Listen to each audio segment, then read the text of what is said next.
So let's start looking at some beauty in nature. I love this image of the Crab Nebula. The Crab Nebula is actually what's left over from a star that exploded. It was observed by Chinese astronomers almost 1,000 years ago in 1054.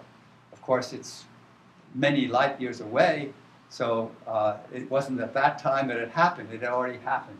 But we're seeing an image of this now about 1,000 years after the star exploded. It's an enormous area in the sky, and in fact, here is an example of a lovely galaxy inside the Crab Nebula. So we have an exploded star and a galaxy inside it. Sunsets are another form of beauty in nature. Mount Hood in Oregon, like so many other mountains, is majestic and beautiful. Waterfalls somehow evoke the presence of God or something greater. In Brazil, when we go and visit waterfalls, frequently we find offerings to African spirits there. Would you like to say something? Yes. I just wanted to ask, how does a galaxy get inside like an exploding star? Well, actually, I guess what I said was incorrect because it's just in the same direction. It's actually beyond the nebula because it's much greater in mass. Children's smiles also are very engaging, and we can sense that there's something marvelous behind them.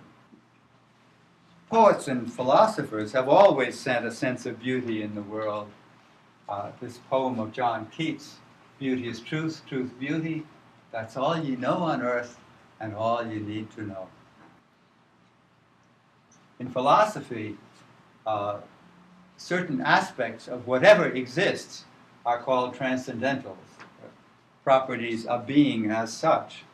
One of them is one. What exists is one. A person is one person. True, there's an authenticity of being. Good in itself, whatever exists, is good. And finally, beautiful. These are from ancient and medieval and modern philosophy. We all feel a sense of wonderment as we look at beauty in the world. Wordsworth had this lovely poem, "My heart leaps up when I behold a rainbow in the sky.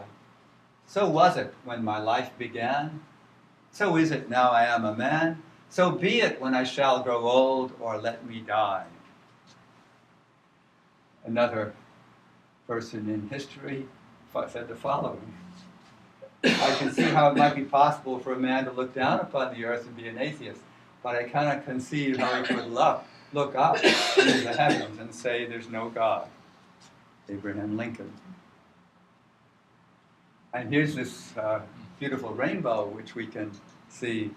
Our heart can leap up at this sight.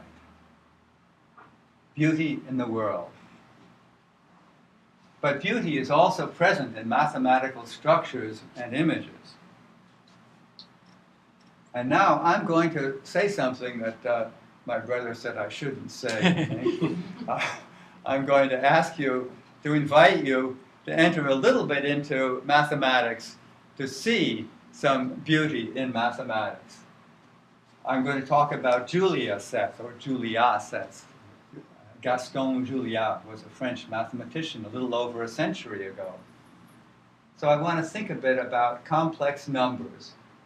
A complex number can be written as z equals x plus y times I, where x and y are real numbers, so they're points along the line. Like 0, like any fraction, like negative numbers, like pi. And I is a so-called imaginary number. That's the square root of -1. I squared then is equal to -1, I times I. And we suppose that these numbers have the same properties as real numbers. You can multiply them, add them, and so on. And we can also think of them as being points in the plane. If you think of a point in the plane, you can start at the origin, go over a distance x, and go up a distance y. If x is negative, then you go to the left. If y is negative, you go down. So every point in the plane corresponds to a pair of numbers x, y, and we can think of it as the complex number x plus I times y. So here, we can add and multiply them. You don't have to listen to this. You can just, if you want to take a little nap right now, you can do that. But I'm going to talk about something you can do with these complex numbers. We can add them. X plus yi, and then we add x prime plus y prime I. We add the real part, x plus x prime, and then we factor out the I. That gives y plus y prime times I. So that's pretty easy. We can also multiply them. Okay, so we have a times x plus a times yi plus bi times x plus bi times yi. Okay? Now let's look at the last term here. Bi times yi has two factors I. We can switch around the order, and then I times I will be minus 1. So that's going to give us minus by here. A times x is just ax. And the other two terms have a factor I. So that's what it comes out to be. So you can forget that completely now. But I'm going to look at what the Julia set is, and I'm going to define a function.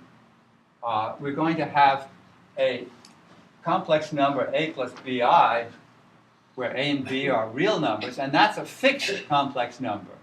But then, for any other complex number, x plus yi, we're going to multiply it by itself and then add on this complex number.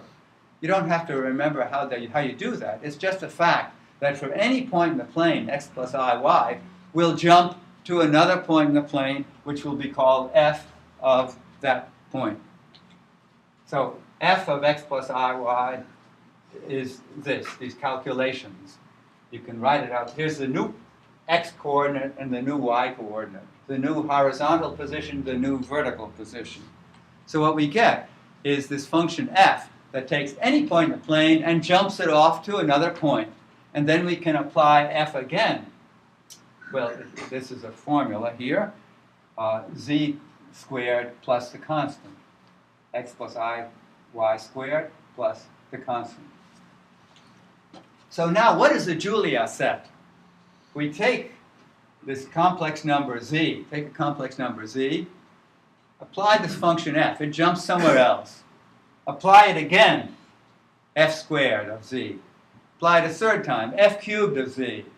And it keeps jumping around in the plane.